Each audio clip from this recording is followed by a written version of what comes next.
நாளிலும் நாம் கற்றுக்கொள்ள போகிற ஒரு தேவ மனிதன் வாழ்வு 2 ராஜாக்கள் புஸ்தகம் 18ஆம் அதிகாரம் 5ஆம் 6ஆம் வசனத்தை சேர்ந்து வாசிக்கலாம்.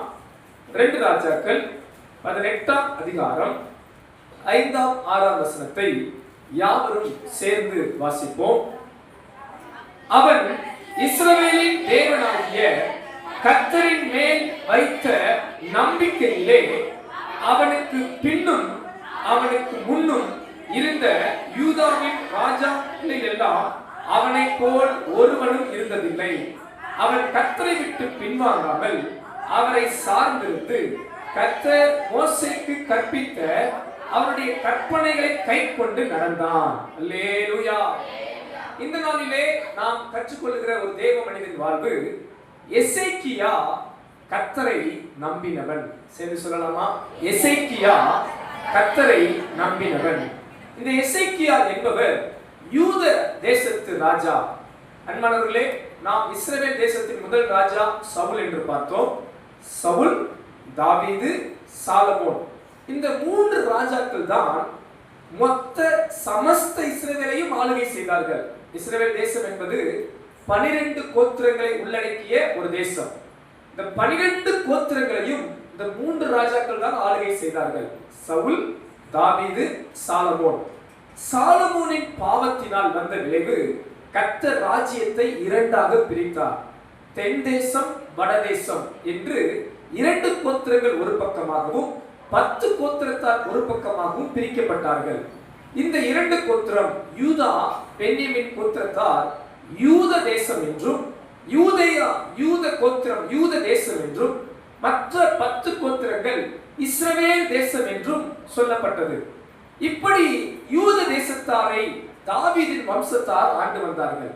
இஸ்ரவேல் தேசத்தில் அப்பப்போது வேறு வேறு ராஜாக்கள் வந்து அவர்கள் இடறி போனார்கள், வழி விலகி போனார்கள்.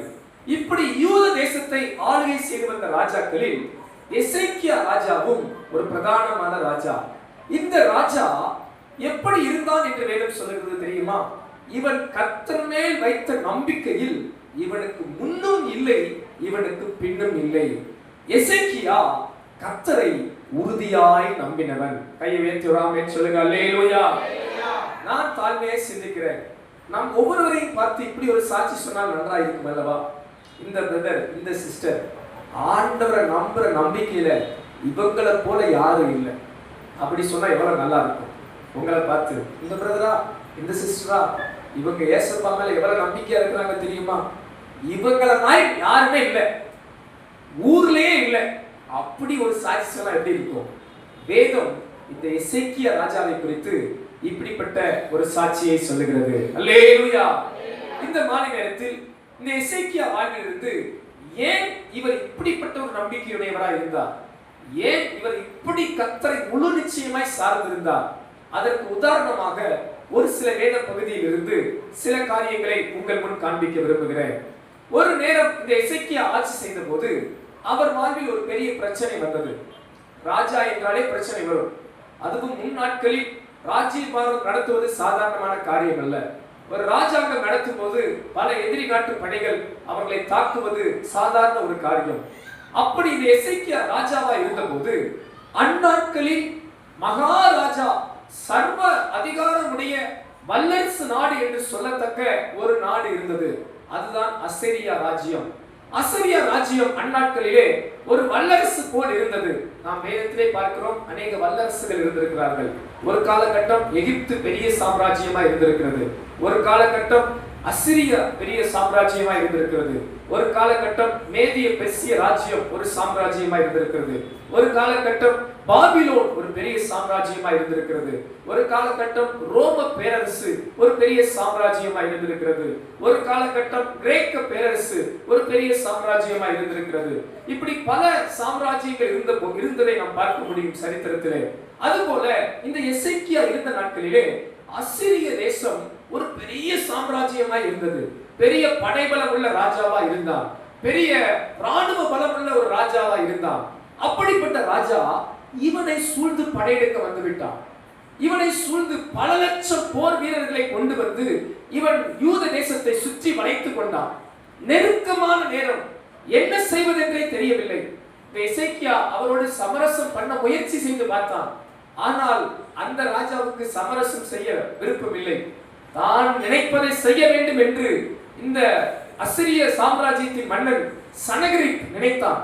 அந்த நேரத்திலே இந்த மனிதனுடைய நம்பிக்கையை குறித்து இன்றைக்கு நாம் பார்க்க போகிறோம்.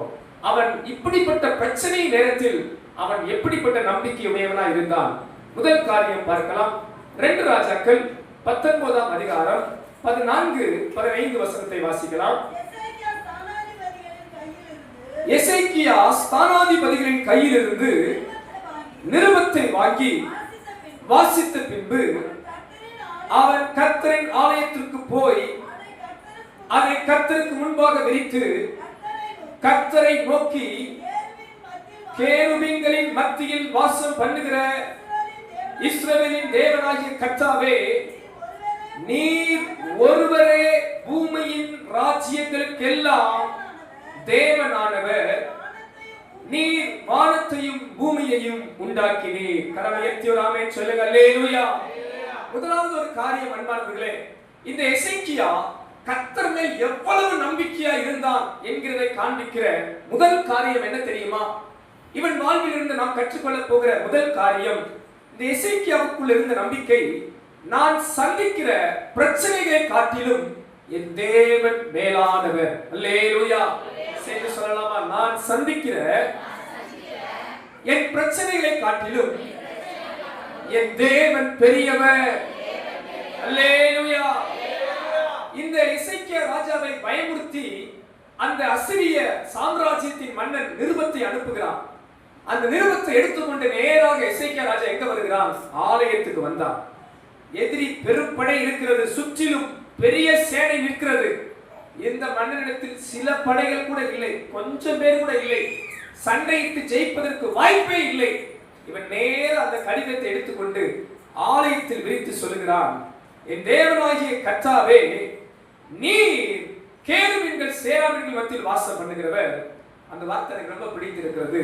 நீர் ஒருவரே பூமியின் ராஜ்யங்களுக்கெல்லாம் தேவனானவர். கையை வைத்து ஆமென் சொல்லுங்க. அல்லேலூயா. இந்த ராஜாவுக்கு இருந்த நம்பிக்கையை பாருங்க அன்பானவர்களே. அசிரிய மன்னன் படை அவனை சூழ்ந்திருக்கிறது. அவன்தான் அப்போது பெரிய சாம்ராஜ்யத்தின் மன்னன். ஆனா ஆண்டவர் வந்து சொல்றான், ஆண்டவரே, அசிரியன் மன்னன்லாம் எனக்கு பெரிய விஷயம் இல்லை, நீங்க தான் பூமியில் இருக்கிற எல்லா ராஜ்யத்துக்கும் மேலான அதிகாரம் உடையவர். எத்தனை பேர் ஆமென் சொல்லுங்க. அல்லேலூயா. அப்படின்னா என்ன சொல்ல வர்றாரு இந்த அசிரிய ராஜா? ஆண்டவரே, நான் சந்திக்கிற அந்த பிரச்சனைலாம் சும்மா, இந்த பிரச்சனையை காட்டிலும் பெரியவர் நீங்க ஆண்டவரே. எனக்கு முன்னாடி இருக்கிற அசிரிய மன்னனின் படையை காட்டிலும், பூமிக்குரிய எல்லா ராஜ்யங்களை காட்டிலும் நீதான் மேலானவர். அல்லேலூயா. இதை இன்னைக்கு நம்ம ஈஸியா சொல்லிட முடியும். நமக்கு முன்பாக ஒரு பெரிய போராட்டம், பிரச்சனை, நெருக்கம் வரும்போது எத்தனை பேர் அப்படி சொல்ல முடியும்? ஆண்டவரே, நான் சந்திக்கிற இந்த போராட்டம், இந்த பிரச்சனையை காட்டிலும் என் தேவன் பெரியவராய் இருக்கிறேன். ஹல்லேலூயா. அப்படிப்பட்ட இதயம் உங்களுக்கு இருக்குமானால் நீங்களும் கர்த்தரை நம்புகிற தேவ பிள்ளைகளாய் இருப்பீர்கள். ஹல்லேலூயா. எசேக்கியா ராஜா அப்படித்தான் நம்பினான். தனக்கு முன்னே ஒரு பெரும் சேனை இருக்கிறது, ஒரு பெரும் சேனை தன்னை வீழ்த்தும்படி இருக்கிறது. இவனிடத்தில் பலன் இல்லை, போர் வீரர்கள் இல்லை, ஒன்றுமில்லை. ஆலயத்தில் வந்து அந்த பயமுறுத்துகிற கடிதத்தை விரித்து காண்பித்த ஆண்டவரை பார்த்து சொல்லுகிறார், இந்த ராஜ்யம் பெருசு ஆண்டவரே, இந்த ராஜ்யத்துக்கெல்லாம் மேலானவர் நீர்தான். இந்த மாலை நேரத்தில் உங்களை பார்த்து நான் உற்சாகப்படுத்துகிறேன் அன்பானவர்களே. உங்க வாழ்க்கையில சில பிரச்சனை பெருசா இருக்கலாம், அது எதுவாகினாலும் இருக்கலாம். அது உங்க சரீர பலவீனங்களா இருக்கலாம், அது உங்க பொருளாதார குறைவா இருக்கலாம், அது உங்க வேலை ஸ்தலத்துல ஒரு பிரச்சனையா இருக்கலாம், அது குடும்பத்துக்குள்ள இருக்கிற சில போராட்டங்களா இருக்கலாம். அதை நினைச்சு கொண்டே இருக்காதீங்க, அதுதான் பெருசு, இந்த பிரச்சனை தான் பெருசு, இந்த போராட்டம் தான் பெருசு என்று நீங்க அதையே சிந்திக்காதபடி இந்த எசேக்கியா ராஜா செய்தது போல அந்த பயமுறுத்துதல்களை கர்த்தருடைய சமூகத்தில் கொண்டு வந்து நீங்களும் நானும் சொல்லுவோமாக, ஆண்டவரே, நான் சந்திக்கிற இந்த போராட்டம், இந்த பலவீனம், இந்த தேவை, இந்த குடும்ப பிரச்சனை, இந்த வேலை பிரச்சனை, இந்த சரீர பிரச்சனை, இந்த வியாதி, இந்த கஷ்டம், இவை எல்லாவற்றை காட்டிலும் நீர் மேலானவர், நீர் பெரியவர், நீர் உயர்ந்தவர், நீர் எல்லாவற்றிலும் அதிகாரம் உடையவர். இந்த பிரச்சனைகளை மாற்ற உம்மால் ஆகும் ஆண்டவரே. எத்தனை பேருக்கு அந்த விசுவாசம் இருக்கிறது? எத்தனை பேருக்கு அந்த நம்பிக்கை இருக்கிறது? அப்படிப்பட்ட நம்பிக்கை நமக்குள் வரும் என்றால் நாமும் எசேக்கியா ராஜாவை போல கர்த்தரை நம்புகிற நம்பிக்கையிலே உயர்ந்தவர்களாய், சிறந்தவர்களாய், தெளிவானவர்களாய், உறுதியானவர்களாய் இருக்க முடியும். ஹalleluya. பக்கத்துல இருக்கிற பார்த்து சொல்லுங்க, உங்க பிரச்சனையை காட்டிலும் இயேசு ரொம்ப பெரியவர். உலகத்தில் இருக்கிறவனிலும் உங்களுக்குள் இருக்கிறவர் பெரியவர். ஹalleluya. உண்மையா விசுவாசிங்க. இருதயத்துக்குள்ள அந்த வார்த்தை போயிடுச்சா? எத்தனை பேர் உங்க மனசுல சொல்றீங்க, நான் சந்திக்கிற கஷ்டத்தை காட்டிலும் என் கர்த்தர் பெரியவர். உங்க வியாதியை காட்டிலும் இயேசு ரொம்ப பெரியவர். உங்க வியாதியெல்லாம் அவருக்கு எம்மாத்திரம். அவருடைய ஒரு வஸ்திர தொடுதல் உங்க வியாதியை மாற்றிடும். உங்க பொருளாதார கஷ்டம் என் தேவனுக்கு எம்மாத்திரம். வெள்ளியும் பொன்னும் கர்த்தருடையது, பூமியும் அதன் நிறைவும் கர்த்தருடையது. நமது குறைவை நிறைவாக்க தேவன் வல்லவர். உலக பிரகாரமா நம்ம சந்திக்கிற எந்த பிரச்சனையும் நம் தேவ வல்லமைக்கு நிகரானது அல்ல. கர்த்தர் மேலானவராய் இருக்கிறார். என் தேவன் பெரியவராய் இருக்கிறார். அப்படிப்பட்ட விசுவாசத்தோடு இருங்கள். கர்த்தர் உங்களை ஆசீர்வதிப்பார். ஹalleluya. இரண்டாவது ஒரு காரியம், இந்த எசேக்கியா ராஜாவின் நம்பிக்கையின் அடையாளம். 2 ராஜாக்கள் 19ஆம் அதிகாரம் 16ஆம் வசனம் கவனிப்போம். கர்த்தாவே உமது செவியை சாய்த்து கேளும். கர்த்தாவே நீர் உமது கண்களை திறந்து பாரும். சனகரிப் ராஜா என்கிறவன் ஜீவனுள்ள தேவனை நிந்திக்கும்படிக்கு சொல்லி அனுப்பின வார்த்தைகளை கேளும். அல்லேலூயா. இரண்டாவது, இந்த ராஜாவின் நம்பிக்கையின் அடையாளம் என்ன? முதல் காரியம் பார்த்தோம், என் பிரச்சனையை காட்டிலும் நான் நம்புகிற தேவன் பெரியவர் என்ற நம்பிக்கை இந்த எசேக்கியாவுக்கு இருந்தது. இரண்டாவது காரியம் பாருங்கள், இந்த எசேக்கியாவுக்கு இருந்த நம்பிக்கை என்ன தெரியுமா? என் ஜெபத்தை என் தேவன் கேட்கிறார். இரண்டாவது காரியம் சொல்றார், அந்த நிருபத்தை விரிச்சு வைத்து, ஆண்டவரே நீங்க பாருங்க, ஆண்டவரே நீங்க கொஞ்சம் கேளுங்க, அவன் சொன்னதை கொஞ்சம் கேளுங்க, அவன் இப்படிலாம் பேசினா கொஞ்சம் கவனிங்க என்று ஒரு மனிதனோடு பேசுகிற வண்ணமாய் இந்த எசேக்கியா ராஜா ஆண்டவர்கிட்ட பேசுறான் பாருங்க. அவனுக்குள்ள அந்த நம்பிக்கை இருந்துச்சு, நான் கர்த்தருடைய ஆலயத்திலிருந்து கூப்பிடுகிறேன், கர்த்தர் என் ஜெபத்தை கேட்பார். அன்பானவர்களே, இந்த மாலை நேரத்தில் எத்தனை பேருக்கு உங்களுக்குள்ள அந்த நம்பிக்கை இருக்கு? என் ஜெபத்தை ஆண்டவர் கேட்கிறார். சிலர் கேட்பாங்க, உண்மையாவா பாஸ்டர்? உண்மையாவே ஜெபத்தெல்லாம் இயேசுதான் கேட்கிறாரா? ஆமா, உண்மையா உங்க ஜெபத்தை இயேசுதான் கேட்கிறார். அல்லேலூயா. உங்க நாவில சொல் பிரவாதத்துக்கு முன்னே எல்லாம் தேவன் அறிவார். நீங்க வடிக்கிற ஒவ்வொரு கண்ணீரையும் கர்த்தர் துருத்தியில வைத்து இருக்கிறார். உங்களுக்கு எனக்கு அந்த விசுவாசம் வேணும். என் ஆண்டவர் என் ஜெபத்தை கேட்கிறார். வேதம் சொல்லுகிறது, அவர் நம் ஜெபத்தை தள்ள மாட்டாராம். எசேக்கியா ராஜாவுக்கு அப்படி நம்பிக்கை இருந்துச்சு. ஆலயத்துல வந்து அந்த நிருபத்தை விரிச்சு சொல்றான், நீங்க கேளுங்க ஆண்டவரே, நீங்க பாருங்க ஆண்டவரே, இந்த பிரச்சனையை பாருங்க ஆண்டவரே, என் ஜெபத்தை கேளுங்க ஆண்டவரே என்று எப்படி உரிமையா தேவனிடத்துல பேசுறார் பாருங்க. இந்த மாதிரி இடத்துல நான் உங்களை உற்சாகப்படுத்துறேன். நீங்களும் நானும் அப்படிப்பட்ட விசுவாசம் உள்ள ஜெபம் ஏறெடுக்க கர்த்தர் நமக்கு கிருபை தருவாராக. உங்களுக்கு எனக்கு அந்த நம்பிக்கை வரட்டும். என் ஜெபத்தை இயேசுவா கேட்கிறார், என் ஜெபத்தை இயேசுவா கேட்கிறார் என்ற உறுதி நமக்குள்ள வரணும். எத்தனை பேருக்கு அந்த உறுதி வருது? என் ஜெபத்தை என் அப்பா கேட்கிறார், கேட்டு பதில் கொடுப்பார். ஆண்டவர் சொல்றாரு, கண்ணை உண்டாக்கின நான் காணாதிருப்பேனா, செவியை உண்டாக்கின நான் கேளாதிருப்பேனா? உங்க ஜெபத்தை கர்த்தர் கேட்பார். அந்த விசுவாசம் வந்தாதான் நம்ம ஜெபிக்கவே முடியும். அந்த விசுவாசம் வரலாறு நம்மளால என்ன பண்ணவே முடியாது, ஜெபிக்கவே முடியாது. உங்களுக்குள்ள அந்த விசுவாசம் வரணும். என் ஜெபத்தை இயேசுவா கேட்கிறார் என்ற விசுவாசம் வந்துருச்சுன்னா ஜெபம்னா நீங்க சந்தோஷமா ஜெபம் பண்ணுவீங்க. ஜெபம்னா ஒரு மகிழ்ச்சி வந்துடும், ஜெபம்னா ஒரு பயபக்தி வந்துடும். ஏன்னா நான் பேசுறதை யார் கேட்கிறா? இந்த வானத்தையும் பூமியையும் படைத்த சர்வ வல்லமையுள்ள தேவன் கேட்கிறார் அப்படின்னு பயபக்தியா நம்ம கண்ண முடிவோம். பயபக்தியா நம்ம வாயை திறந்து ஆண்டவர்கிட்ட பேசுவோம்.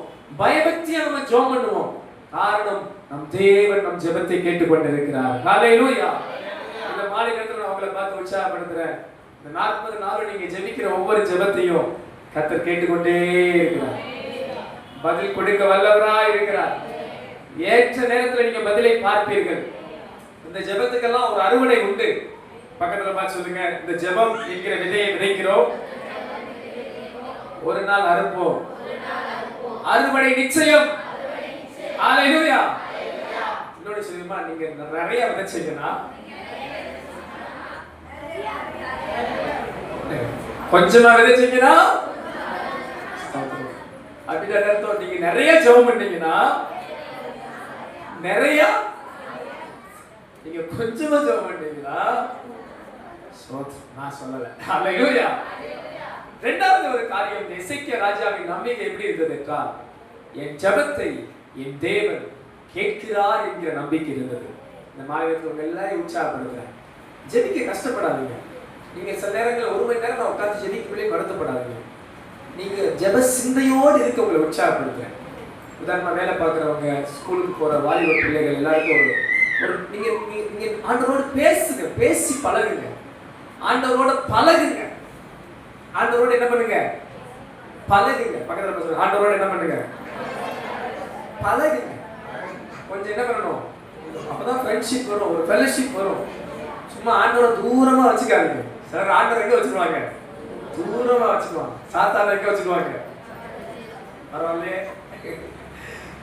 இப்ப கொஞ்சம் ஆண்டவரை பக்கத்துல வச்சுக்கோங்க. அதுமாதிரி ஏசப்பா கொஞ்சம் எப்படி வச்சுக்கோங்க? ஸ்கூலுக்கு போகும்போது உங்க ஃப்ரெண்ட்ஸ்கிட்ட பேசுறதுக்காண்டி ஏசப்பாட்ட பேசிட்டு போங்க.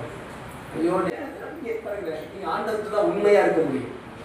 நீங்க மனுஷங்கிட்டலாம் உங்க குறைய ரொம்ப சொல்ல முடியாது. எத்தனை பேர் ஏற்றுக்கிறீங்க தெரியல. மனுஷங்கிட்ட போய் உங்க தவறு சொன்னா நம்மளை குறையா வாழ்நாளெல்லாம் பார்ப்பாங்க. நம்ம திருந்திடுவோம், ஆனா யார் திருந்த மாட்டான்? கேட்கிறவங்க திருந்த மாட்டாங்க. உண்மை அதுதான். நம்ம திருந்திருப்போம், நம்ம தப்ப உணர்ந்து நம்ம மாறி இருப்போம். ஆனா அவங்க என்ன பண்ணிருப்பாங்க? இன்னும் பிடிச்சிட்டே இருப்பாங்க, யோசிச்சுக்குவாங்க. நம்ம திருந்தி பல வருஷம் ஆயிருப்போம், ஆனா அவங்க என்ன பண்ண மாட்டாங்க? பிடிச்ச வார்த்தைய பிடிச்சுக்குவாங்க. அப்ப நம்ம உண்மையா இருக்கக்கூடிய ஒரு இடம் எதுன்னு கேட்டீங்கன்னா தேவ சமூகம் தான். இளம் பிள்ளைகளே, சிறு பிள்ளைகளே, பெரியவர்களை ஒரு உற்சாகப்படுத்துறேன், ஆண்டவரோட பழகுங்க. நீங்க வேலைக்கு போகும்போது, ஸ்கூலுக்கு போகும்போது, படிக்க போகும்போது, குடும்பத்துல பிரச்சனை வரும்போது, கஷ்டம் வரும்போது, போராட்டம் வரும்போது, நீங்க மனம் விட்டு இயேசுபாட்ட பேசுங்க. உங்க உணர்வுகள், உங்க கண்ணீர், உங்க வேதனை, உங்க கஷ்டங்கள், போராட்டங்களை ஆண்டவர்கிட்ட மனம் திறந்து சொல்லுங்க. விசுவாசத்தோடு ஜெபம் பண்ணுங்க. என் ஜெபத்தை ஆண்டவர் கேட்கிறார்னு ஜெபம் பண்ணுங்க. நிச்சயம் பதிலை காண்பீர்கள். கரங்களை தட்டி ஆண்டவரை மகிமைப்படுத்துவோமா? நல்ல கரங்களை தட்டி, என் தேவன் என் ஜெபத்தை கேட்கிறார். ஹalleluya. மூன்றாவது காரியம், எசேக்கியா கர்த்தரை நம்புகிறவர் என்பதின் அடையாளம். 2 ராஜாக்கள் 19ஆம் அதிகாரம், யாரும் சேர்ந்து வாசிப்போம், எடுத்துக்கொள்ளுங்க. 2 ராஜாக்கள் 19ஆம் அதிகாரம் 17ஆம் வசனத்திலிருந்து 19ஆம் வசனம் வரை சேர்ந்து வாசிக்கலாம். கர்த்தாவே, அசிரியா ராஜாக்கள் அந்த ஜாதிகளையும் அந்த தேசத்தையும் நாசமாக்கி அவர்களுடைய தேவர்களை நெருப்பிலே போட்டுவிட்டது மெய்தான். அவைகள் தேவர்கள் அல்லவே, மனுஷர் கைவேலையான மரமும் கல்லும் தானே. ஆகையால் அவைகளை நீர்த்துளியாக்கினார்கள். இப்போதும் எங்கள் தேவனாகிய கர்த்தாவே, நீர் ஒருவரே தேவனாகிய கர்த்தர் என்று பூமியின் ராஜ்யங்கள் எல்லாரும் அறியும்படிக்கு எங்களை அவன் கைக்கு நீங்களாக்கி ரட்சியும் என்று விண்ணப்பம் பண்ணினான். ஹalleluya. எசேக்கியா ராஜாவின் நம்பிக்கையின் அடையாளம் என்ன? முதல், அவனுக்குள் இருந்த நம்பிக்கை, என் பிரச்சனைகளை காட்டிலும் என் தேவன் பெரியவர். இரண்டாவது, அவனுக்குள் இருந்த நம்பிக்கை, என் தேவன் என் ஜெபத்தை கேட்கிறார். மூன்றாவது, அவனுக்குள் இருக்கிற நம்பிக்கை என்ன தெரியுமா? என்னை ரட்சிக்கிறவர் என் தேவன். ஹalleluya. ஒருவேளை இந்த அசிரிய ராஜாவின் கையிலே அநேகர் பாதிக்கப்பட்டிருக்கலாம், அநேக ராஜ்யங்கள் கவிழ்க்கப்பட்டிருக்கலாம்.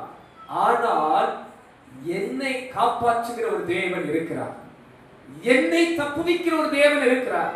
இந்த அசிரிய ராஜாவின் கையிலிருந்து என்னை விடுவிக்கிற ஒரு ஆண்டவர் இருக்கிறார் என்ற நம்பிக்கை இந்த எசேக்கியா ராஜாவுக்கு இருந்தது.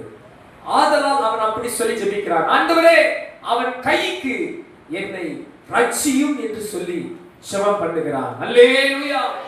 இந்த மாலை நேரத்தில் உங்களை உற்சாகப்படுத்துகிற நண்பர்களே, உங்க பிரச்சனையிலிருந்து விடுவிக்கிற ஒரு ஆண்டவர் இருக்கிறார், உங்க சூழ்நிலையிலிருந்து உங்களை காப்பாற்றுகிற ஒரு தேவன் இருக்கிறார், உங்க போராட்டத்திலிருந்து ஒரு மாற்றத்தை கொடுக்கிற ஒரு தேவன் இருக்கிறார். இங்க இருக்கிற எல்லாரையும் பார்த்து ஒரு அன்பான வார்த்தை சொல்ல விரும்புறேன். எல்லாரும் இந்த வார்த்தையை கவனிங்க. எந்த ஒரு நேரத்திலும் என் வாழ்க்கை முடிஞ்சிச்சுன்னு மட்டும் நினைக்காதீங்க. இதுக்கு மேல எதுவுமே இல்லை, தற்கொலை தான் முடிவு, நான் செத்து போனா எல்லாம் முடிஞ்சிடும், இதுக்கு மேல எதுவுமே இல்லை என்ற நிலைமைக்கு மட்டும் வந்துடாதீங்க. இதுக்கு மேல என்ன இருக்கு, நான் செத்தாதான் எல்லாம் முடியுமோ, நான் வாழ்ந்த என்ன பிரயோஜனம், இதுக்கு மேல எனக்கு விடுதலையே கிடைக்காது என்ற எதிர்மறையான எண்ணத்துக்கு மட்டும் ஒரு நாள் வராதிங்க. இந்த எசேக்கியா ராஜாவுக்கு இந்த நம்பிக்கையை பாருங்க. அவனை சூழ்ந்து பெரும் சேனை அவனை அழிக்க நிற்கும் போது இவனுக்குள் இருந்த நம்பிக்கை, அவன் கைக்கு என்னை ரட்சியும் என்று சொல்லி அவன் விண்ணப்பம் பண்ணுகிறான். ஹல்லேலூயா. நான் நிச்சயமா சொல்றேன், உங்க பிரச்சனை எதுவாயினும் கர்த்தர் கிட்ட மாறுதல் இருக்கு, கர்த்தர் கிட்ட வழி இருக்கு, ஏசப்பா கிட்ட ஒரு வழி இருக்கு. அந்த பிரச்சனை மாறும். குறிப்பா இளப்பிள்ளைகளை பார்த்து சொல்றேன், உங்க வாழ்க்கையில் நிறைய பிரச்சனைகள் நீங்க சந்திக்க நேரிடும். மனம் துவண்டு போயிடாதீங்க. ஐயோ என் வாழ்க்கையே நரக வாழ்க்கையா இருக்கு, எதுக்கு நான் வாழணும், செத்துட்டா எல்லாம் முடிஞ்சிடும். இல்லைன்னு செத்துட்டா எல்லாம் முடியாது. செத்துட்டா அவங்க ஆத்மா நிச்சயமா நரகத்துல கிடக்கும். உயிரை அழிக்கிறதுக்கு நமக்கு உரிமை அல்ல. தேவன் தந்த ஜீவன், அவர் நமது ஆவியை எடுக்கும் வரை நாம் இந்த பூமியில கர்த்தருக்காக வாழ வேண்டும் என்பது தேவ சித்தம். சில நினைப்பாங்க செத்துட்டா எல்லாம் முடிஞ்சிடும், அவ்வளவுதான். காலத்துக்கு முன்னே இந்த எண்ணம் யாருக்கு வராதபடி கர்த்தர் காப்பாராக. சாத்தான் இப்படிப்பட்ட விதையை உங்க மனசுல விதைச்சா அதை எடுத்து போட்டுருங்க. என் தேவன் என் பிரச்சனை எல்லாவற்றுக்கும் என்னை காப்பாற்றுவார், என் போராட்டங்கள் எல்லாவற்றுக்கும் என்னை விடுதலையாக்குவார். விசுவாசமா சொல்லுங்க, என்னை வாழ வைப்பார். இந்த பிரச்சனை மாறும், இந்த நிலைமை மாறும், இதுல இருந்து எனக்கு ஒரு விடுதலை வரும், இவற்றிலிருந்து கர்த்தர் என்னை ஆசீர்வதிப்பார். விசுவாசமா சொல்லுங்க. அந்த பிரச்சனை உங்களை நெருக்கி நின்றாலும் கர்த்தர் அந்த பிரச்சனையை உங்களை காப்பாற்றுவார். எத்தனை விசுவாசமா ஆமென் சொல்ல முடியும்? ஹல்லேலூயா. என்ன நடந்தது தெரியுமா? அசிரிய படை பெரும் படை அவனை சூழ்ந்திருந்தாலும் இவனுக்குள் இப்படிப்பட்ட நம்பிக்கை இருந்ததா? என் பிரச்சனையை காட்டிலும் என் தேவன் பெரியவர் என்ற நம்பிக்கை இருந்ததா? என் ஜெபத்தை என் தேவன் கேட்பார் என்ற நம்பிக்கை இருந்ததா? என் தேவன் என்னை காப்பாற்றுவார் என்ற நம்பிக்கை இருந்ததா? என்ன நடந்தது தெரியுமா? தேவன் இவன் ஜெபத்தை கேட்டார். ஒரே இரவு கர்த்தருடைய ஒரு தூதன் இறங்கி, வசனம் சொல்கிறது 19ஆம் அதிகாரம் 35ஆம் வசனம் நான் வாசிக்கிறேன். அன்று ராத்திரியில் சம்பவித்தது என்னவென்றால், கர்த்தருடைய தூதன் புறப்பட்டு அசிரியரின் பாளையத்தில் 185,000 பேரை சங்கரித்தான். அல்லேலூயா சொல்லுங்க, அல்லேலூயா. அதிகாலமே எழுந்திருந்த போது எல்லாரும் அவர்கள் செத்த சடலங்களாய் கிடந்தார்கள். ஹல்லேலூயா. கர்த்தருடைய தூதன் இவன் போய் யுத்தம் பண்ணியிருந்தா எத்தனை பேர் அடிச்சிருப்பான் சொல்லுங்க பார்க்கலாம். இந்த எசேக்கியா ராஜா கிட்ட படையே இல்லை. எதிரி நாட்டு மன்னன் சவால் விடுறான், 2000 குதிரை வீரர் இருப்பாங்களா அவன்கிட்ட சண்டை போடுறதுக்கு என்று சவால் விடுகிறான். இவன் படை கொண்டு வந்திருக்கிறது பாருங்க, 185,000 பேர் கொண்டு வந்திருக்கிறான் சண்டை போடுறதுக்கு. இப்படிப்பட்ட பெருப்படையை எசேக்கியா ஒரு காலம் வீழ்த்த முடியாது. ஆனா கர்த்தரை நம்பி இந்த படையை அவன் வீழ்த்தினான். உங்க வாழ்க்கையில சில போராட்டங்களில உங்க மாம்ச பலத்தால மேற்கொள்ள முடியாது. நீங்க கர்த்தரை நம்பினா ஜெயம் கொள்ள முடியும். ஹல்லேலூயா.